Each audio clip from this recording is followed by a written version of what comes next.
And we're back for another session of Tears of Trust. I'm your host, Maynard T. Bear. If you haven't figured that out by now, we're in the 21st, 22nd session of recording. Uh, Once again, everybody, I just want to put you all up to speed. Onward Buttercups, it's available on Amazon, right? I'm working on an audio book because I've had requests for that. This is all about building a team that can get shit done. Simple as that. If you're not happy with work, if you're not happy with the supervisors at work, you want to learn about being at work and how to build a team, what makes a team tick, a really good investment, and it can take a lot of frustration on your day. So once again, that's available on Amazon. What's happening right now with the podcast itself? TikTok, we're up to 2,580 people. That's followers. On YouTube, 1,434 followers, and Instagram at 3229. So we did actually hit 76,000 views on our YouTube channel, which is kind of cool. A lot of watch time there, so thank you very much. That's a pretty big start since November of last year. I'm really impressed. So thank you very much for all the support. And once again, click, like, comments. Amazingly enough, getting all these views, I probably only get about 1,000 comments. I do my best to answer as many comments as possible. So click, like, subscribe, and comment away, folks. So that brings us to today's episode. Today's episode is a pretty passionate episode. It's called Wounded to Worthy. And it's the shift that attracts the love you desire. Today's guest, Heidi Lynne. She's a pleasure strategist of all things. And Heidi, I'm going to get you to introduce yourself to the listeners here and just let everybody know what you're about. Yes. Hi. Thank you so much for having me. I'm so excited to be here. So I'm a pleasure strategist and intuitive energy healer, and I guide soul-driven women to finally release the weight of their past, to reclaim their feminine power and create a life that they love that's filled with joy, peace, and pleasure, and definitely help them attract their dream partner. So yes, without settling, fixing, or chasing. Wow, that's a pretty, actually, when you listen to that, that's a pretty big mission statement. So I guess, like, so what started this whole process? How did Heidi get to where she is today? Oh, Let's yeah. just start from square one.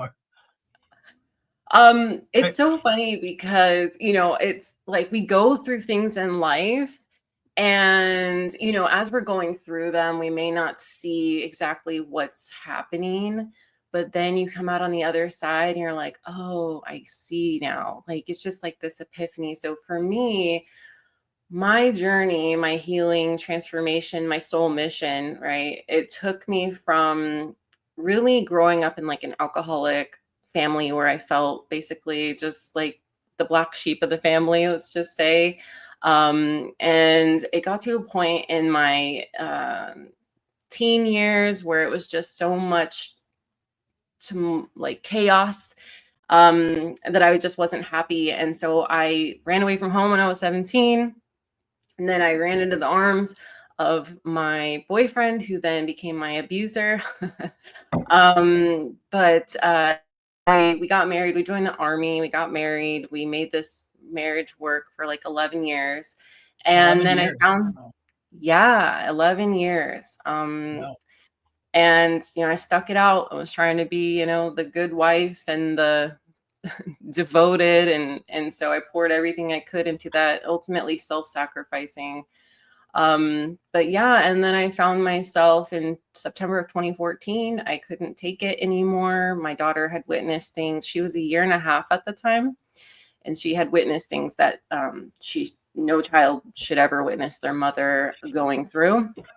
And there was this moment where my ex and I were going through this altercation, and she was sitting in the living room floor, and, I had my head I got thrown at the wall. And as I was pulling myself out of the wall and I look over at her, she's sitting there with these beautiful beautiful brown eyes, just staring at me.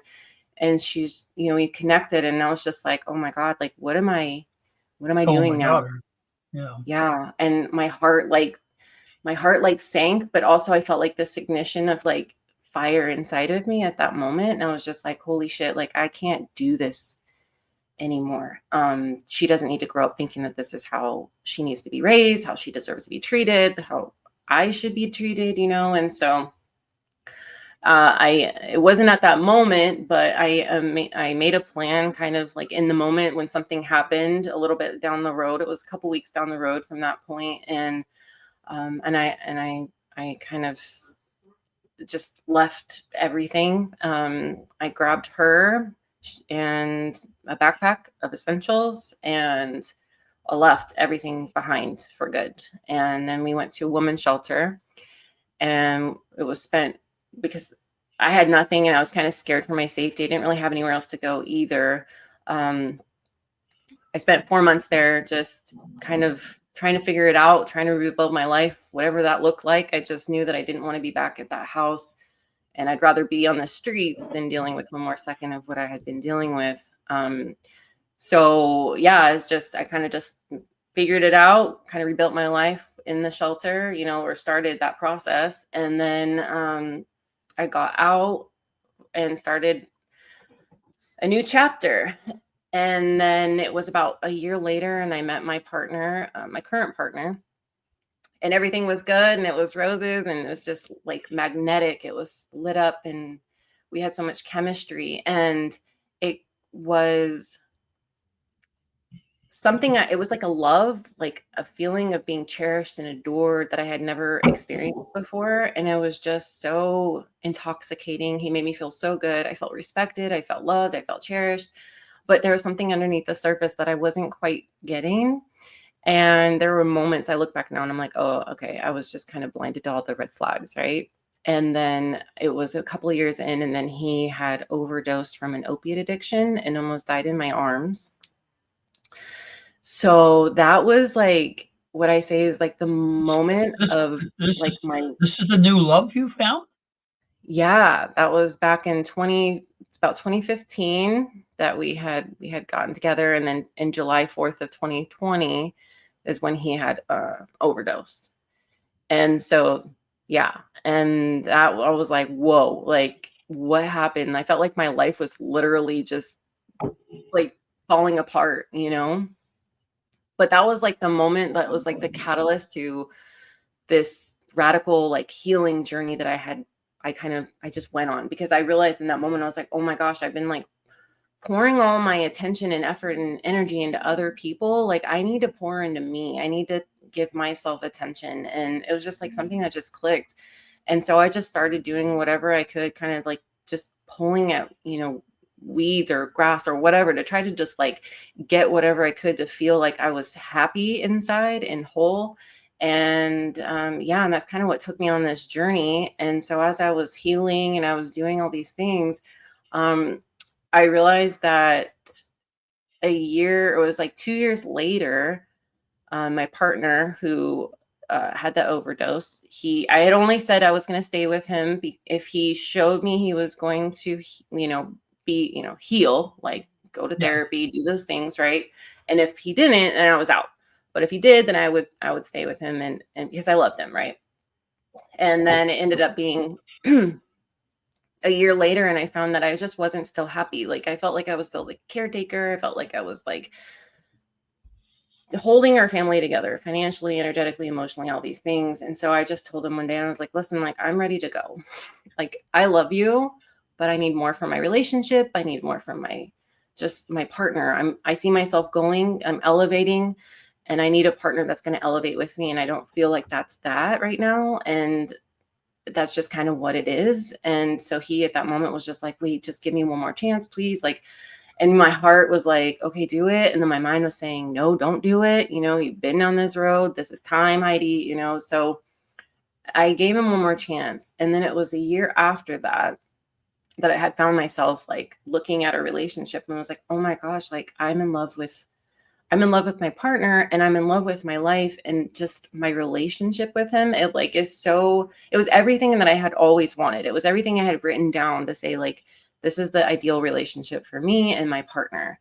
So when I had that epiphany, I was just like, wow, like I did it and I kind of navigated this. And so I had put it into like, put everything together that I was doing. And so that's kind of what I realized, like there's so many women that are struggling, that are keep attracting like the same relationship, but different person. Right. And so So I realized like Heidi, my calling is to help them to break the cycle. I'm gonna backtrack here a little bit to get the old guy's head straightened about here.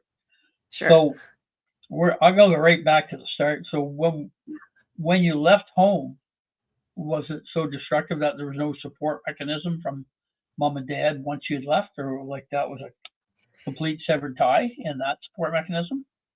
Yeah, it was, Wow, that's big. yeah, basically, Yeah, yeah, I didn't really have that support. I mean, my grandma was like my savior in my life, but I wasn't gonna run to her, to her. and so I kind of, yeah, I just ran You see, into, you wound up running to yourself though.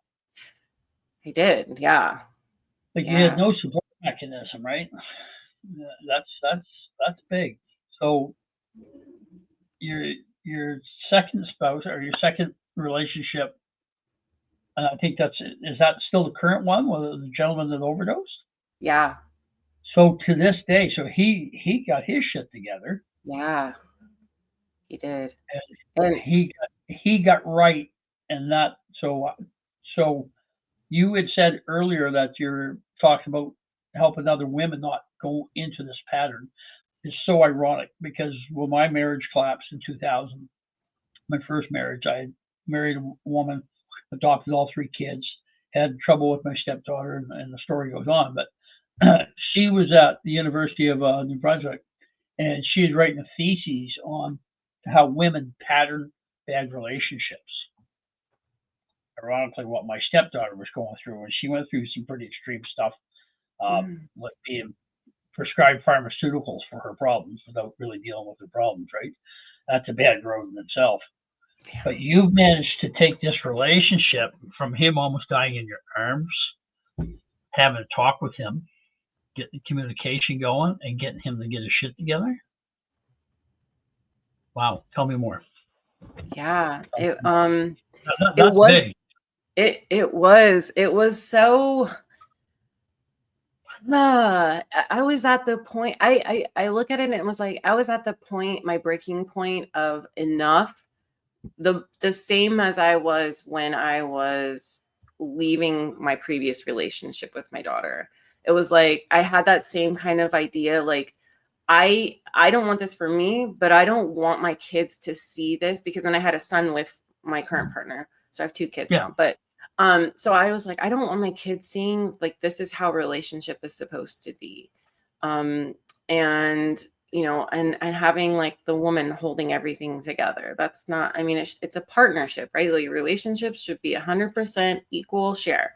Not, and it doesn't necessarily mean 100% of the time. Sometimes some people have to, one partner has to take a little bit more weight at times as we go through life, but for the Yeah. majority, we're investing One, equal share. one's strong when the other's weak. Right. Yeah. Yeah. Yeah. I Yeah. got And, and like when a couple of years ago when I was going through some depression, I really had to lean on my partner. And I trusted him to be able to navigate like our life at that time. And before that, I wouldn't have been able to feel like I could rely on him to do that. But because of how we had rebuilt our relationship stronger, and to a more healthy dynamic, and improved our communication skills, I felt like, okay, I could lean on him, and he picked up the load and he carried everything until I got through the fog. So yeah, it's quite amazing, I guess, if you sit and think about like if someone, that the depths of their addiction, literally hitting rock bottom and almost dying, to just catapulting into like this phenomenal person. I mean, it wasn't like he wasn't phenomenal before, he was. And the reason why I decided to stay was because I could see his heart and his intentions. He was a very good person, very good intentions, very loving, caring. He just had this thing, this pain he was trying to escape from, because he grew up in a single mom household, and she was abusive to him. So I know, like, as he went through therapy, like he discovered, he was trying to escape that pain. But I mean, otherwise, like, he was a good person. So it was just after he healed that part of himself too, as I had already been healing myself, it was like be able to just like elevate together. So Heidi, did you self heal? Did you pull yourself out of this entire situation? Just Yeah. what did you I do? Did tried you read books? Did you like you use YouTube? Did you have therapists? it. Did you talk Yeah, to friends? Like I how do you rebuild by yourself? I guess is a um good question. yeah, it's really interesting because I did not actually use a therapist. And there's a place for therapy for sure, but what I really leaned into modalities that would um bring me back to myself. So that was energy healing. I was diving into energy healing since I'm an energy healer. And I was just focusing on helping other people like with their energy too. And I think as I was doing that, I was also receiving the benefits as well. And then I was doing my own energy healing, clearing all my chakras. I was doing subconscious programming. So I was rewiring my mindset, which is huge because that's like our subconscious programming is literally like a computer program, right? Like you have this program and then it's the computer just works as it's programmed to do. And so when we're little, we have a program that is established between like 0 and 7. We're in like a theta brainwave state.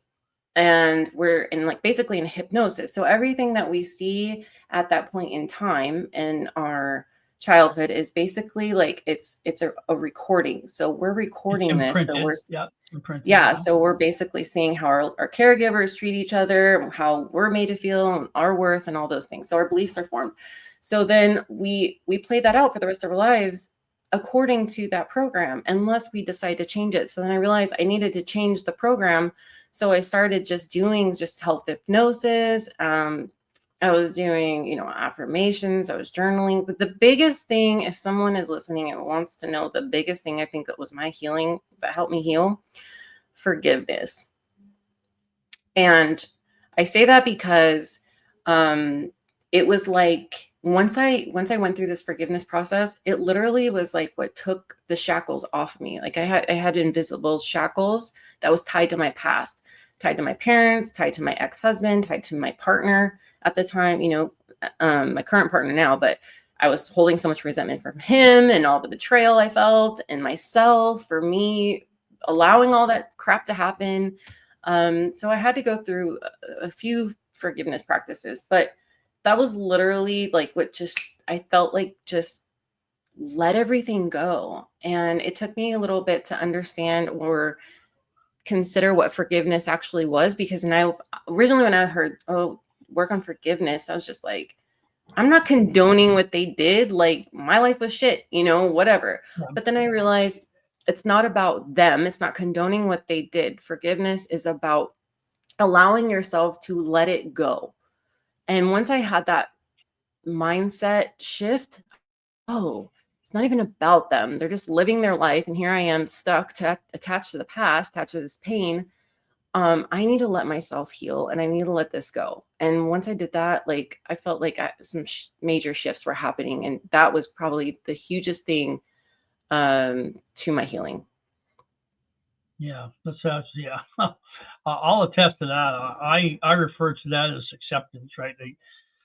There's things I found in my life that the quicker you accept it and move on from it without reason, you're like I accepted things without reason, and it's helped me pass through a lot of issues in life. And we'll all have issues.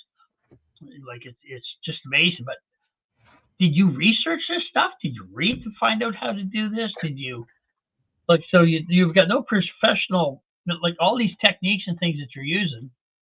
There's a lot of science behind what you're doing. Um, did you just sit there and look at the ceiling, count the dots and the tiles, and I, come up with this yourself, or yeah, like I said, I was kind of just like grasping at like straws, just being like, what do I need to do? So if I felt intuitively, if I felt like I was guided to something, I did it. And so if it felt good for me, if it felt like it resonated for something that I needed, I just did it. And so that's kind of just how I kind of just went along this path, just navigating it with no guide. yeah, Yeah. So, like, I still haven't got my head around how you learned all this stuff. You just form hypotheses on your own, or you must have done a lot of reading to learn, like to learn about yourself, right? So you're Uh, talking chakra clearing, you're talking mirror work here, we're talking so rewriting okay, subconscious belief. These yeah, are things that people pull out of thin air. yeah.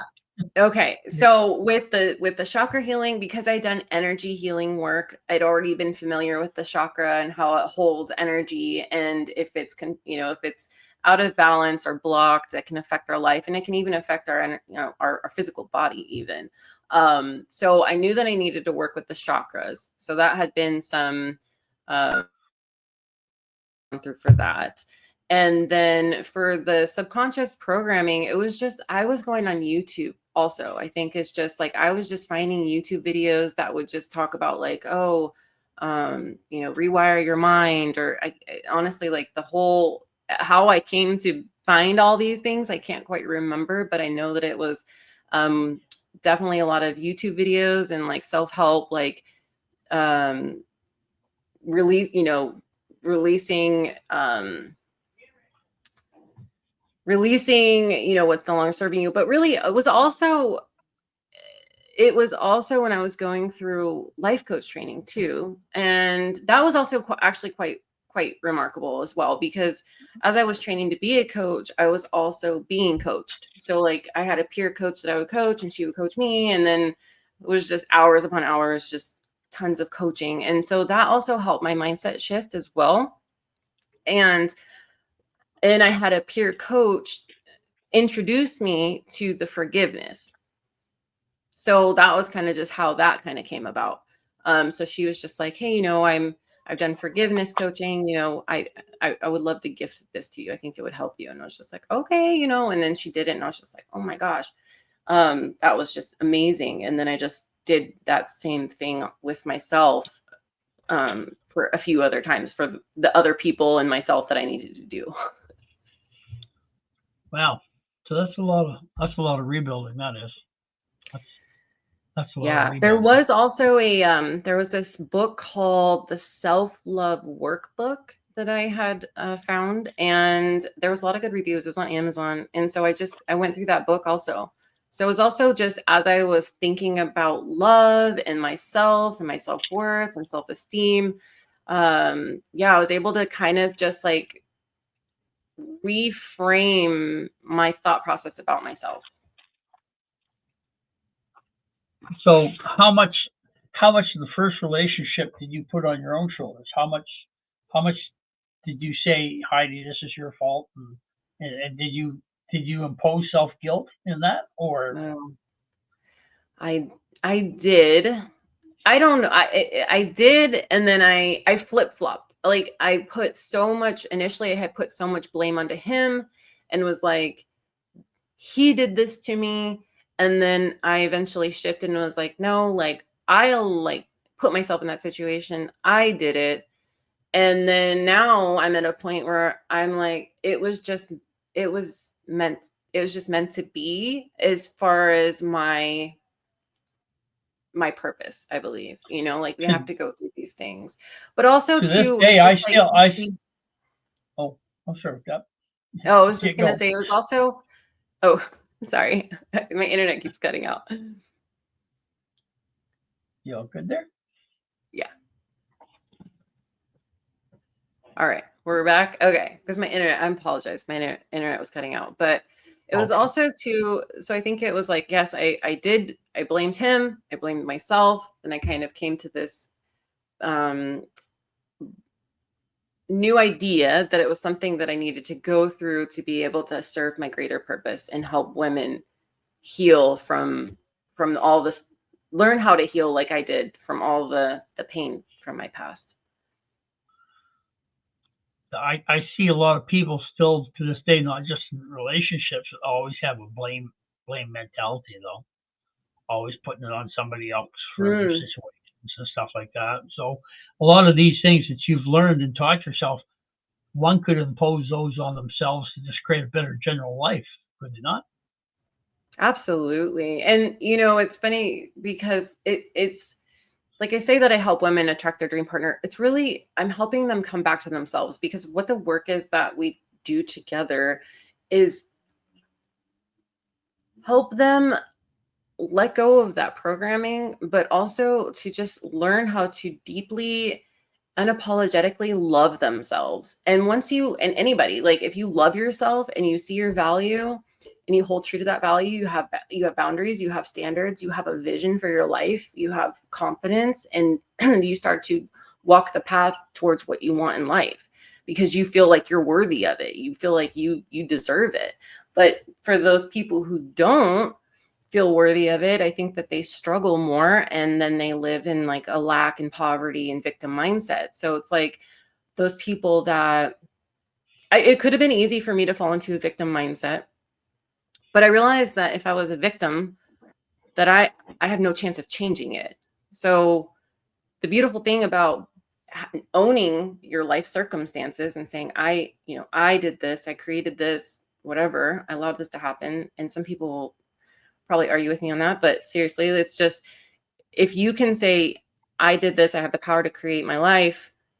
If you are finding yourself in a situation you don't like, you will have then the power to change it to something that you do. You just have to be able to have that courage to be able to step forward and take a different path. Oh, that's pretty cool. So, so now you've got your Facebook page. I'll put the link in the YouTube comments and stuff like that for those who want to go to Heidi's page.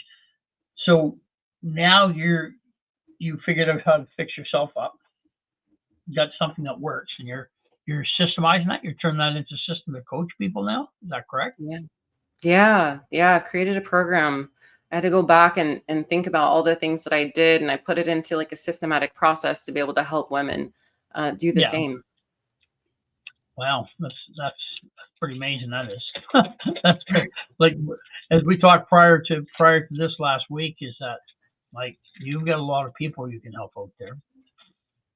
You've got Yeah. a lot of Thank people you you. can help out there because I know I'm not making light of your life experiences, but there's a lot of people in bad places right now that need help. You know what you have accomplished so far is other people's dreams. Yeah. Thank you. I, It's amazing. I hope to be a light for other people. So let's talk, Heidi, on breaking the pattern now, right? Yeah. So how do you go about and not attract things that you don't want? Like okay, so you acknowledge to yourself that hey, I got myself in this situation, right? So how Mhm. how do you rewire yourself to get away from that stuff? It's going to be an identity shift. So what you're going to have to do is start to understand your thought processes, your behaviors that you're currently holding. You're going to have to just really kind of do a life audit, or a self audit rather. And then I would say you're going to have to identify, like, what is the version of you who has what you want? Then you're going to have to identify, what does that version, what are their thoughts? What are their beliefs? What are their behaviors? And you're going to have to start shifting into those. And it's going to take some, it'll take some work. It's not, excuse me, it's not overnight, but it's going to take a lot of um Soul searching? yeah, soul searching. Definitely, you're gonna have to soul search to know, like, what is that version of you? What is that life, that relationship, whatever? What is that for you? What does it look like? And then you're gonna have to start just telling yourself a new story, because we're always running stories. We have, like, I think Dr. Joe Dispenza says, I think it's like between 50 to 70,000 thoughts a day, and most of them are subconscious. So most of the thoughts that we have are we're not even aware of. And that's that programming I was talking about earlier. So if we're living on this automatic program, we have to put in a new story. We have to put in a new program. And by doing that is by shifting the things that we're telling ourselves, shifting our thoughts. So that's why I said you have to become very aware of those thoughts that you're thinking. Um, so that way you can start shifting them. So if you're like, oh, I always attract emotionally unavailable partners. Okay, well, then that's what you're going to keep attracting. So you need to put in a new belief and say, whatever it is that you feel like it resonates for you, but, something more empowering, like, So are you manifesting this, or are you just reassessing your goals, looking inwards, saying, here's where I've well, lied to myself, here's what I got myself into, here's what I have to do to get to where I want to go? so for me, manifesting, it's like you're manifesting by shifting your identity, because we're going to manifest things once we shift into the version of us that can achieve the thing, right? So we're shifting out of the old version of us, that program, those thoughts, beliefs, behaviors, habits, and we're going to then shift into this new version of us that has the thing that we want. So we're going to start adopting those new thoughts, beliefs, behaviors. And ultimately, by adopting that, embodying that, we'll eventually get to the thing that we're after. And then you just got to be, open to receiving and detached from any, a lot of people, they're like, oh, I have this goal and this is exactly how I want to get it. But life doesn't work that way. It's like, yes, we have a goal, right? But the path to get there it's not linear, right? Like, things happen, life happens. You just have to be open to receiving, and you can't know or try to control how something is going to come about. So you'll be able to be this person who attracts new opportunities. And it also comes down to, once you start shifting your beliefs and your thoughts that you're telling yourself, your stories, there's a part in your brain that's called the reticular activating system. And it's literally programmed to start to focus on the thing that you're telling it. And there's a more eloquent way of explaining this. What did you call that? Reticular? Do that again. A reticular activating system, RAS. RAS. And you're telling me you come up with this yourself, or you've done No, some study in here? No, It's like no. The first, I air mechanic, and I'm getting my tongue around that trying to pronounce it already, right? So, I air mechanic, right? Yes. So Yeah. I first heard it from, I think the first person I heard it from was Tony Robbins, who was talking about it. And it's basically like this part of our brain that is seeking out specific. Okay, so for instance, like if you get a car, right? And then you get a car, and is it true that you start seeing that car everywhere where before you didn't really notice it? Yeah. That's a part of your brain. That's part of your brain, the reticular activating system. So when you start shifting the way that you're thinking about your life, and you shift it to what you want it to be, your reticular activating system is going to start noticing those things that are in alignment with that. That's the best way I can describe that. Yeah. I can explain that another way. Look where you want to drive. Yes. Yeah. Simple as that.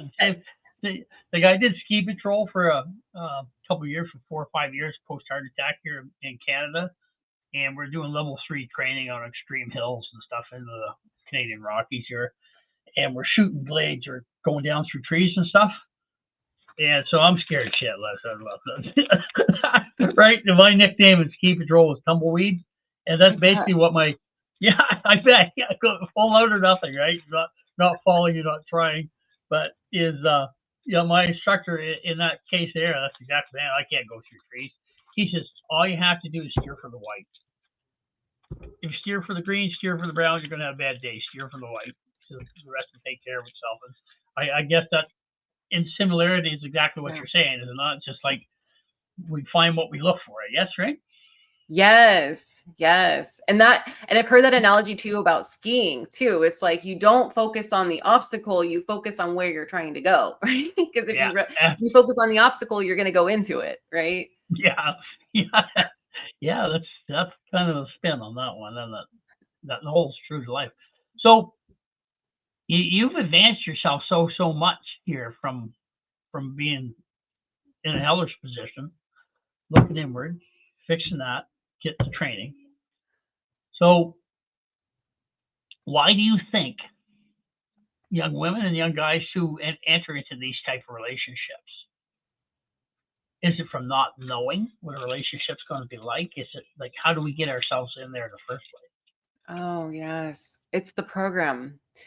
So even though you consciously want something, right? Like if you haven't cleared the pattern that's attracting that relationship that you don't want, and it keeps repeating the cycle, if you haven't fixed that, you're going to keep attracting it even though you know you want something different.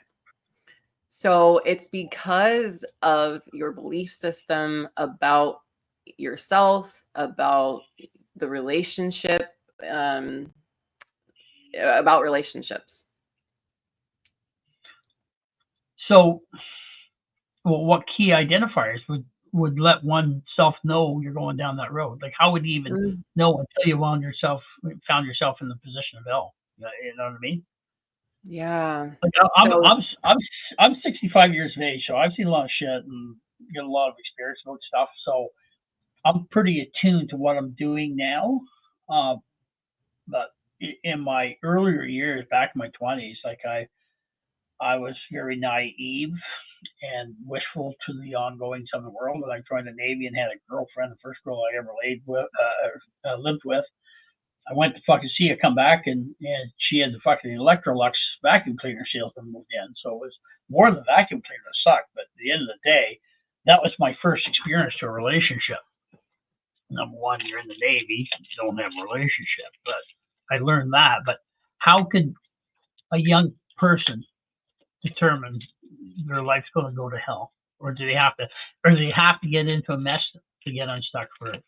That's kind of where I'm going. If you could give mm, a word of avoidance, or the first thing you have to avoid, you have to know you're in danger or you're in a bad place. You know what I'm saying? yeah, yeah. So how would one know? If if they're currently in a relationship, is that what your question is? No, before they Or get into it. Before so they if get they're into it. heading into that path? Okay, so if you had to start all over again, what type of things would you look before you went into a Mm, relationship? Like, are there things you automatically look for, or So, do you develop a sense for this, or okay. Yeah, okay. So here's the key. You get out of relationship, most people they jump into relationship too soon. They haven't done what they need to do to heal from that previous relationship. If it was negative or whatever. There's not enough time. So you have to be able to just kind of detach energetically, emotionally, mentally from that relationship. Take time for you. I think a lot of people don't take enough time for themselves because they are lonely. So that would be my first suggestion is if you get out of a relationship or if you're finding yourself out of one, I would say just make sure that you take in at least, and this might sound like a long time, but like a year at least. Okay. But during that time, it's really important that you pour into yourself. Like you start finding things that make you happy. There are things that make you just who you are. You just following your passions and identifying to what about that relationship didn't go right for you. Um what made it bad, right? And so then you start to become aware of maybe those patterns that you keep attracting. Like, what was it that wasn't good? And what did I like about it? So then you have a really good understanding of what was bad, what was good. And you start focusing on how do I cultivate more of the good? How do I bring that in? And again, I think like the more you focus on like what it is that you're after and the good parts of the relationship, then you're more open to receiving that. It's also important too that when you meet people, remember that people show you who they are. A lot of times I think people go, well, women, I would say, I was one of these. Okay.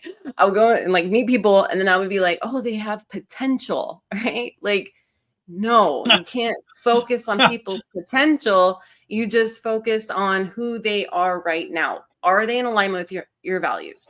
Are they a good person? Are they, they show you who they are. Do you like that person? Don't try to make them better or worse than what they are. Just observe it and realize early on, okay, there's there's too many things that don't make me feel good about this person or relationship. They drain my energy. I don't feel safe around them. I feel like I'm walking on eggshells or whatever. Then I would say that that's really key indicators. Don't go down that road. That makes sense. That makes sense. So based on what you're telling me, because I'm a mechanic here, don't buy an old car, expect to fix it up if you know it's fucking done. Yeah. Yes. And also too, it's like the work that I think it's really key that I do is just it's important. We all have intuition. I think some people are more connected to their intuition than they are. So some people are more connected than they are, or other people. So once you're connected to your intuition, it's like this guiding inner knowing. And when you're connected to it deeply, you have more trust in yourself and you can see through the bullshit way clearer than if you aren't. Because then you can just make up excuses for the person's behavior and kind of be blinded by all the red flags that are appearing. So, and that was me. I mean, I was not connected enough to my intuition where I was just like, oh my God, this is love, whatever. And I was affected by all of the feelings that this person was making me feel initially, that I was missing a lot of the things when I went back. And I was like, oh man, there was a lot of stuff there that I missed. So yeah. Is it because men and women dream differently, do you think, or what?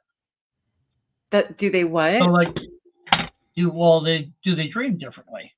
Dream Right? differently. So yeah, like when a woman enters into a relationship, it's like buying that old car. Oh, I can fix that about him. I can tweak this about him. He can change that way here. He can do this, right? When a guy dreams, it's more objective. Hey, I want this. I want the pretty wife. I want the pretty house. I want the big truck. I want this. I want that. I want this. So a guy's for Jesus isn't very alphabet gang, is it? It's not very DEI, but I'm pretty gender down the line here. But when a guy thinks in terms of forward, he thinks a material possessions and positions of contentment, right? Like so, guys are pretty simple. I don't know how many guys I've ever met are pretty happy with game console, big TV, case of beer, and a fucking sofa, right? Yeah. And then you throw a woman into the mix, and she'll say, oh, well, we need curtains, we need dishes, we need this, we need that, we need this. So she's dreaming of creating a world, and the guy's looking to fulfill the moment a lot. Do you think that's a lot of the cataclysm of mistakes that begins the whole process? Yeah, that's interesting. Perhaps. I got you thinking of that one, didn't I? Yeah, you did. That's really interesting. Oh, and I love because I'm not tuned into the male dynamic of it. But I really I'm a like mechanic. Yeah. I'm a mechanic from the last century, right? So when I went to school, we only had 2 washrooms, right? And just usually smoked them anyway, but that's a different story for another podcast. But that being said, so I'm pretty black and white. Yeah. So I when I take a look at things, when I problem solve, okay. So just going off of what we're talking about here today, but the other day when we met, I was saying hi. I said, "Man, you get a powerful message here. You can help a lot of people." I recognize that immediately, and then I encourage you to start your own podcast. Did not? Yes, you did. So from that, what my mind did was say she needs this, this mechanical things to make this happen for her, and I sent you a fistful of links. Yeah. Right. So I sit back and I say, okay, good. She should be able to start building that machine now and get her message out. When that happened to you, how did you think of it? Were you really so wound up in the mechanical issues and I got to do this and I got to do that? Or how did you perceive it?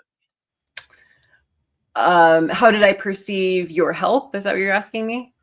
No, envision what you needed to do to create a podcast. Oh, it wasn't as straightforward. So I didn't have the steps, I guess. Well, and Okay. so to be honest, Oh, I so wasn't okay. Go ahead. I'm going to ask you another question. Were you Yeah. dreaming of the people you could help? And when Yes. you were, yeah, and you were envisioning yourself on camera helping people? Were you, Yes. Yes. were you, were you seeing yourself standing on a stage talking to a bunch of women and helping them?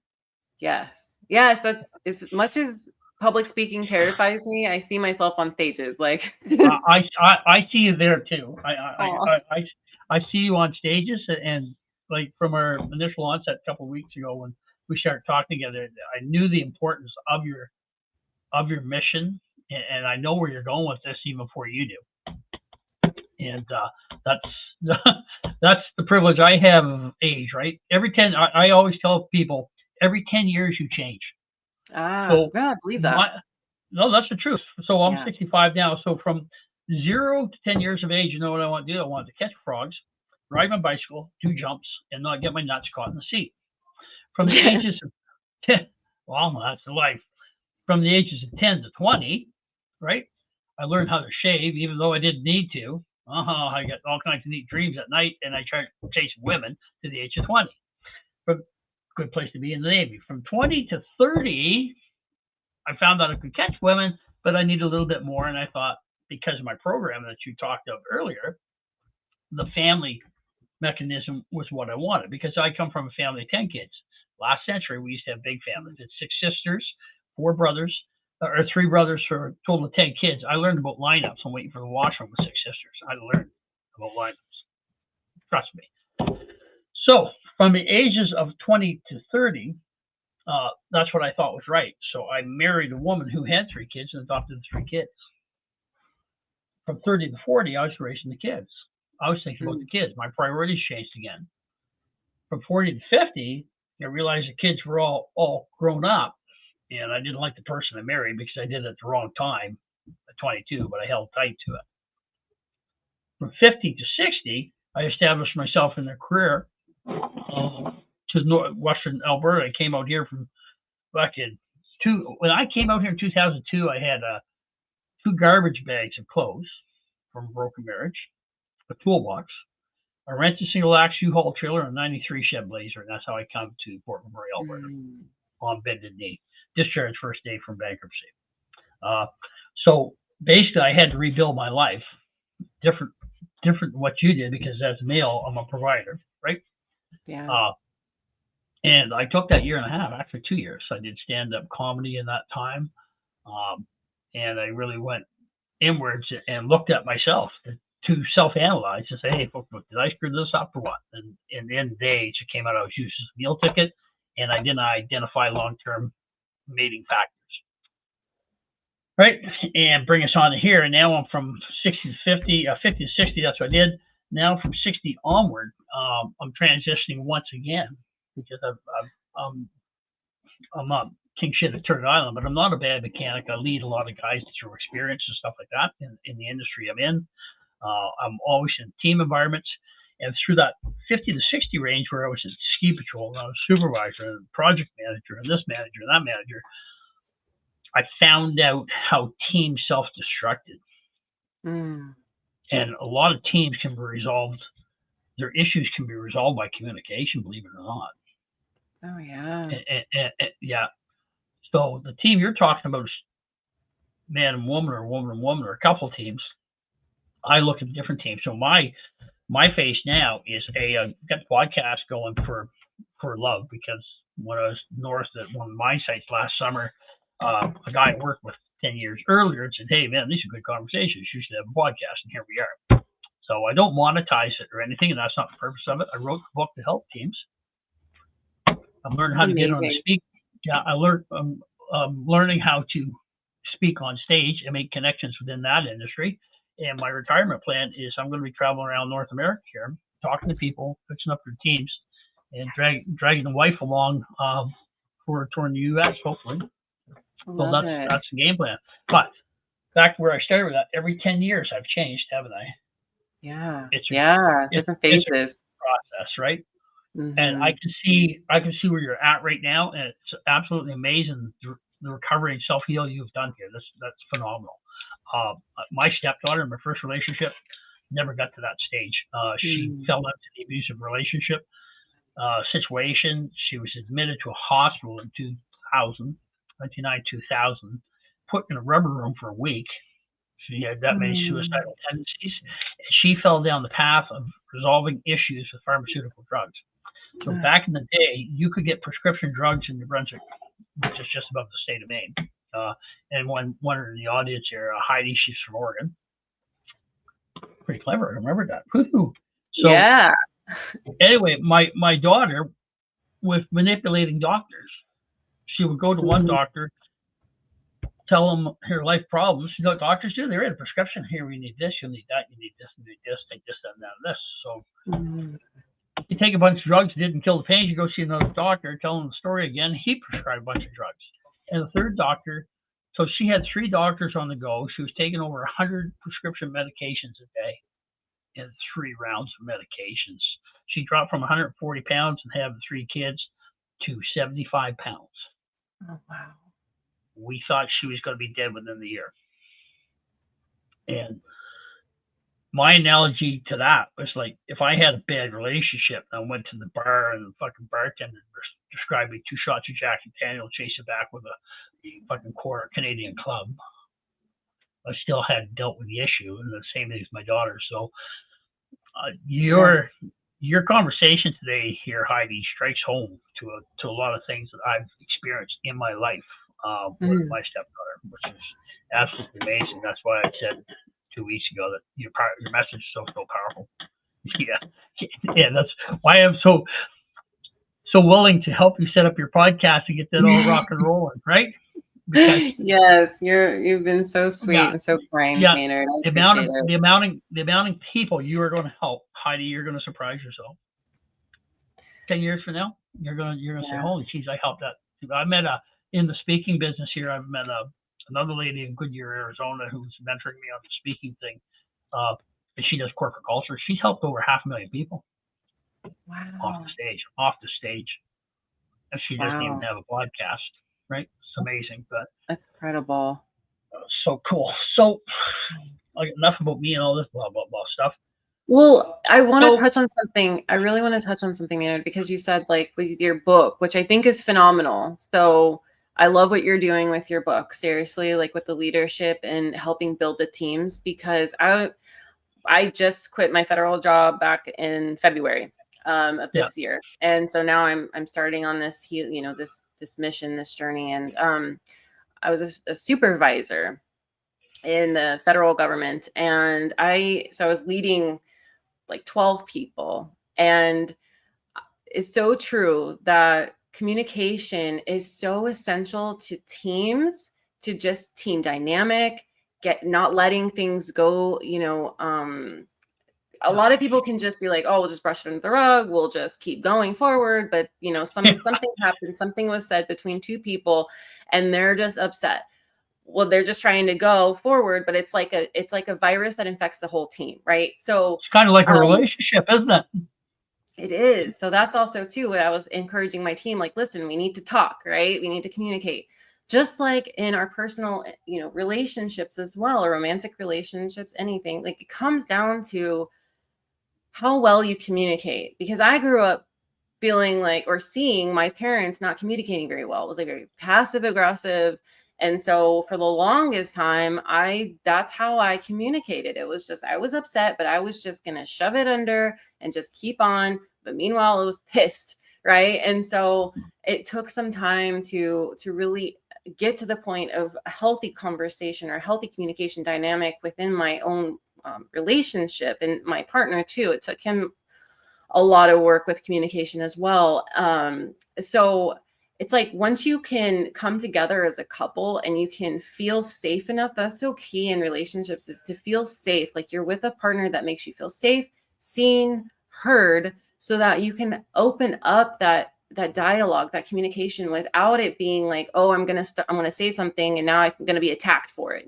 Like it's so important. So it's like, you need to be able to be in a relationship that you feel safe speaking up and expressing yourself and having it having it heard, and then being able to also hear what the other person is hearing in a healthy way. And it's not name calling, it's not nitpicking. It's just like just expressing how you're feeling in the moment. That's the basis of everything, I think. Yeah, That's it that's really that's what is. that's what that's what life has taught me so far, right? I always Yeah. preach that to everybody I work with. Two types of listening, and most people listen to respond. Mm, Most important part is to listen to understand. If you listen to understand, 90% of the times you do that first, 90% of the times your response is going to be different. absolutely. Because you don't have a pre-decided idea of what it is you're going to say. You're actually in tune with what the person is saying. And that's something that Yeah, I was fortunate to be able to learn how to do through coach training. Is like there's like different levels of listening.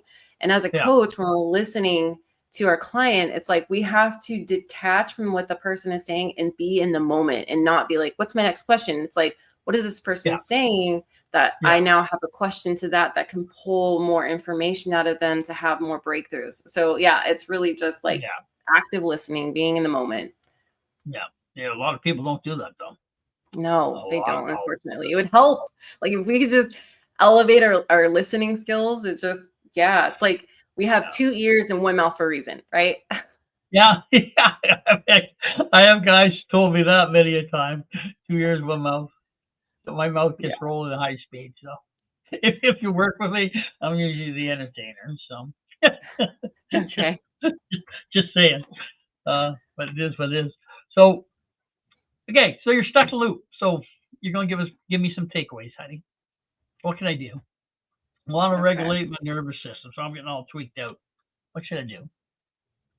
Oh, you cut out what was, I'm sorry, repeat what you said. I'm looking for some Heidi takeaways on this here, right? So if I'm going to Yes. regulate my nervous system, Yes. any good techniques I can use? Yes. I'm going to say meditation is like the holy grail of it all. And a lot of people just balk at it. But there's something to be said about being able to close off distractions, just sit with yourself and just be in the moment, right? Because we have now society is just everything is just taking our attention away from us. And so when we can just sit and be with ourselves, we can learn so much from ourselves. We can be in tune, we can get guidance, we can understand like what's going on, like why, why do I feel the need to go have a drink at night every night or smoke or whatever, you can start to really gain some insight. So I think like just really important getting in tune with yourself. And I recommend meditation. There's also walking meditation if you find yourself struggling to sit still, but it's nonetheless sitting, getting quiet with yourself. Um, and I would say just becoming aware of your thought patterns about, let's see. So let's say if you're thinking about like your relationship, like the relationship you want to be attracting and you want to walk, it's things you don't want anymore. Again, Yeah, I'm just going to say, figure out what are all the things about the relationship you didn't like before, and what are all the things that you did, or if there weren't anything that you liked about it, figure out what it is. What is your ideal relationship, and start to cultivate that within yourself. So it's like what you're seeking externally, you need to build up within yourself, because you're always looking for fulfillment, love, validation. You need to validate yourself. You need to love yourself first. You need to be able to be comfortable being alone. And when you do that and you get to that point, you'll start magnetizing these, because you're operating on a different frequency, and like quantum physics talks about. So then energetically, you're just on a different vibrational frequency with those people that are in alignment with that, and you'll start attracting that to you. I don't. I don't think most of my listeners are going to be too involved in emotional intelligence. Sure. Uh, in all honesty, right? But I have talked to a couple of guys here, like with Rob Hilditch. We had a suicide episode with him Mm, where he's pretty in touch with that stuff. But I was thinking for things for just Joe Blow can do when you're feeling those mm, stressful situations and stuff like that. I know when I went through hell back in 2000, journaling helped me a lot. So in order for me to get inside my head, I found by journaling, and what journaling is, folks, is it's writing it down in a diary. Go back Yes. and review that in a week's time, in a month's time, and what that will show you is not a solution, but it will show you how you were thinking. Because when you reread your own notes, you wind up saying, "Holy fuck, was I ever in a bad place? I didn't have that figured out." And you really, it helps to give you that introspect that you can start to form the foundations to move away from that. Would you agree with me on that, Heidi? Really, it's really key, because you can like take what's maybe you're not consciously aware of and put it on paper, and then you start to look at what you're writing down, and it's like, oh wow, and you can start to have some mindset shifts from that and some awareness. Yeah. I found journaling helps a lot for me. It really did, because we're all going to have impasses in life that are really going to fucking suck one way or the other, folks. I'm going to tell you, it could be anything from your dog dying to your live-in taking vacuum cleaner salesman in while you're at sea. It could be all kinds of neat things, right? You'll have that emotional devastation, and sometimes you have to look inside. When you're in that emotional frame, you can't look inside, but what you can do is you write down how you feel at the moment, and then go back and look at yourself. Just Yeah. pretty cool. Yeah, and the more you can be in the present moment, the more you can become aware of those thoughts and behaviors and start to self-analyze in the moment, which is going to really help you overall. Yeah. So, in a nutshell, you've come from a wounded position into a worthy position, and now you're looking to help others, right? Yeah, absolutely. Yeah, and that's another journey in itself. Yeah. that's another Definitely. journey, and you'll be surprised how quick you get pulled into that. You will be surprised. I'm Cool. open. I'm open.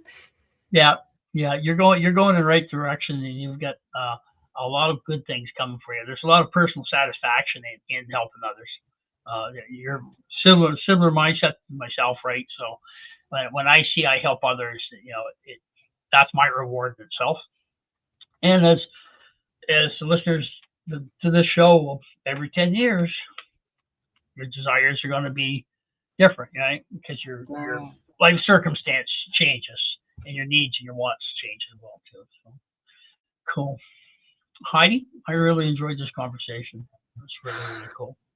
Thank you, Maynard. I did too. Thank you so much. So, for the listeners out there, on my YouTube channel, I'm going to have a link to Heidi's Facebook page. She's in the process of building a website. I suspect she's going to write a book. I suspect she's going to be speaking on stage within 12 to 24 months.